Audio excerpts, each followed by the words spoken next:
ওদালগুৰিৰ বান্দৰগুৰিত কান্দোনৰ ৰোল বোৱাৰী হত্যাৰ প্ৰতিবাদত উত্তাল পৰিৱেশ। ওদালগুৰিৰ বান্দৰগুৰি গাঁৱত কান্দোনৰ ৰোল গাঁৱৰ এগৰাকী জীয়াৰী গুৱাহাটীত স্বামীৰ অত্যাচাৰৰ সন্মুখীন হৈ প্ৰাণ হেৰুৱাক লৈ উত্তপ্ত হৈ পৰে গাঁওখন।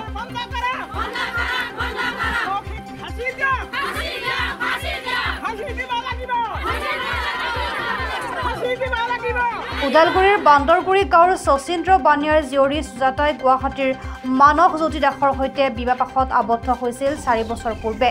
কিন্তু বিবাহৰ এবছৰৰ পৰাই বিভিন্ন অজুহাতত স্বামীৰ অত্যাচাৰৰ সন্মুখীন হৈ অহাৰ পিছত সুজাতাই 3 বছৰীয়া পুত্ৰক এৰি থৈ কোনোমতে আধামৰা প্ৰান্তলৈ যোৱা 30 মেত ওদালগুৰিৰ পিতৃৰ গৃহলৈ গুচি আহিবলৈ বাধ্য হয়। পিছদিনা 31 মেত সবিশেষ জনাই ওদালগুৰি আৰক্ষী থানাত স্বামীৰ বিৰুদ্ধে এজাহাৰ দাখিল কৰে। ওদালগুৰিত সাধাৰণ চিকিৎসা কৰি উন্নত চিকিৎসাৰ বাবে দেওবাৰে তেজপুৰ চিকিৎসা মহাবিদ্যালয়লৈ লৈ যায়। কিন্তু যোৱাকালি নিশাই প্ৰাণ হেৰুৱাব লগা হয় সুজাতাই। আজি আবেলি 5 বজাত সুজাতাৰ মৃতদেহ ওদালগুৰিৰ বান্দৰগুৰি আহি পোৱাৰ লগে লগে কান্দোনৰ ৰোল উঠে গাঁওখনত।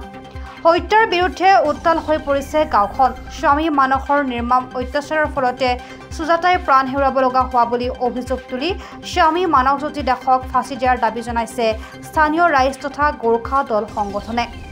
আমি প্ৰথমতে Udalguri post office PS Udalguri গাঁও বান্দৰগুৰি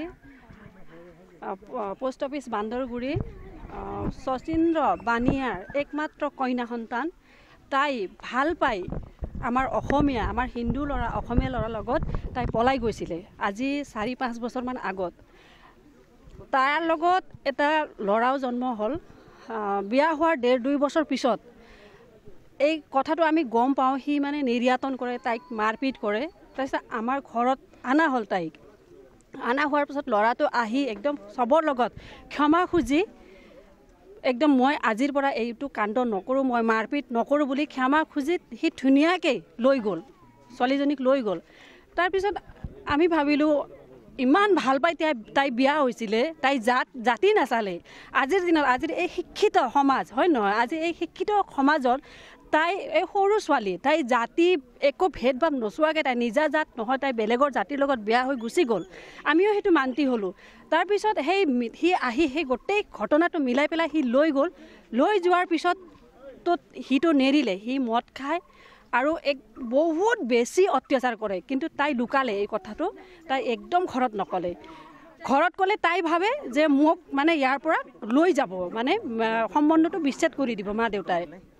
তাই ফোন কৰিলেও মাকক কয় এই কথাটো তুমি কিন্তু নক'বা দেই মা, মোৰ দেউতাকক নক'বা এই কথাটো। সি মোক নিৰ্যাতন কৰে, মাৰপিট কৰে, কিন্তু সি মোক বহুত মৰম কৰে। আজি মোক মাছ আনি দিলে, মাছৰ লগত ভাত খোৱালে, সি নিজে বনাই পেলাই খোৱালে মোক।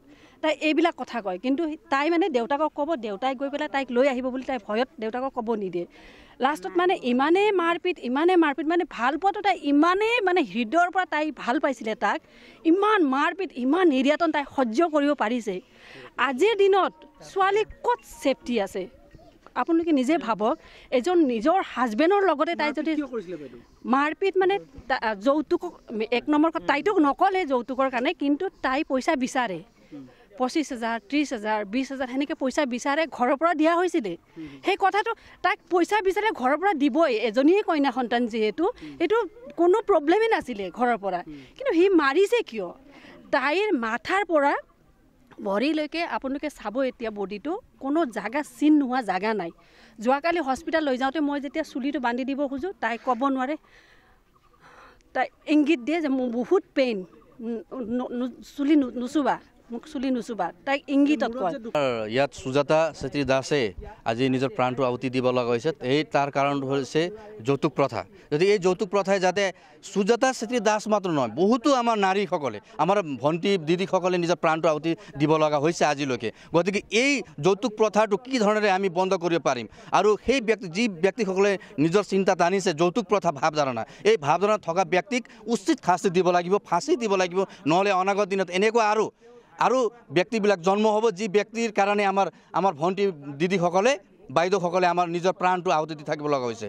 গতিকে আমি প্ৰশাসনক ধন্যবাদ জ্ঞাপন কৰিছোঁ। তেখেতসকলে অতি শীঘ্ৰে সেই ব্যক্তিক কৰায়ত্ব কৰিছে কিন্তু অনাগত দিনত তেওঁক ভাল এটা শাস্তি দিয়ক যি ধৰণৰ আইনত আছে সেই আইন মৰ্মে তেওঁক আমি ভাবোঁ তেওঁক ফাঁচি দিব লাগে ৰাইজে এই বস্তু বিচাৰিছে আৰু অসমৰ ৰাইজে বিচাৰিব লাগিব এইটো কেৱল গোৰ্খা সম্প্ৰদায়ৰ ছোৱালী নহয় এইটো অসমীয়া জাতিটোৰ এটা বদনাম হৈছে অসমীয়াৰ এইটো ছোৱালী গতিকে অসমীয়া জাতিটোক বদনাম কৰে এই পাখণ্ডিক কি ধৰণে শাস্তি দিব লাগে অসম আমাৰ প্ৰশাসনে যে দিব তাৰ কাৰণে আমি আহ্বান জনাইছোঁ